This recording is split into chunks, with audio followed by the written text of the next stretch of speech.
Mayong gabi ka natong tanan. Tanawa ko, apa ko naka-ilis o uniform kay pag abot sabay, diretso lingkod sa kananan kay naka-ready na ang panihapon.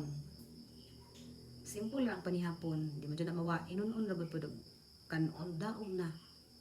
So samtang nahuman kong panihapon, alas 6:15, nag-umat-umat na pud ko sa akong kaugalingon ari kay di man jud ta mo diretso og tindog kay gikan mataga kaon.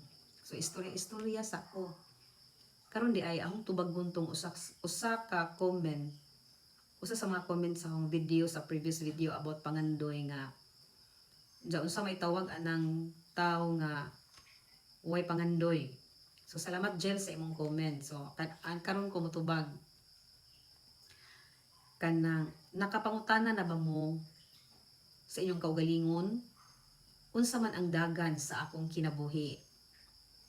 So karong gabi una atong hisgutan ang kahinungdanon sa pangandoy. Kay matud pa nila, ang tawo nga walay pangandoy murarag sakayan nga walay timon, murag baruto. O sakayan sa loud nga way timon, asa ka siya paingon. Unsa ka ang epekto sa walay pangandoy?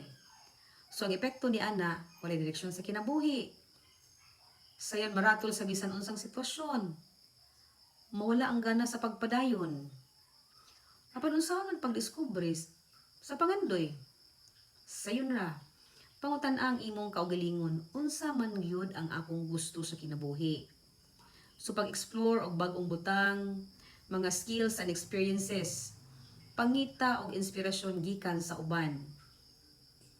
Ayaw kahadlok magsugod bisag ginagmay lang. Ibutang sa aksyon ang imong gusto nga maabot.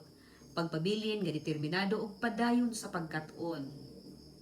Karon, pangutan-an pod ang imong kaugalingon, asa paingon ang imong kinabuhi. Kung wala pa kay klarong pangandoy, ayaw kabalaka, ang importante magsugod ka karon.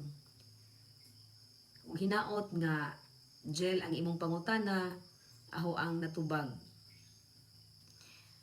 O kuan di ay kung ganahan mo og ing-ani pa nga content, ayaw kalimot sa pag-like, share, o subscribe. So kita-kita ta sa sunod nga vlog. Salamat kaayo ninyo sa inyong pagpaminaw. And thank you for watching sa mga taga-subaybay di ay nga katuniingon na nga tigtan-aw jud ko sa imong vlog. Sama ni Tata, yung silingan, Tata Erlyn Kano. Salamat kayo sa pagsubaybay sa akong vlog ta. Again, thank you for watching. Bye!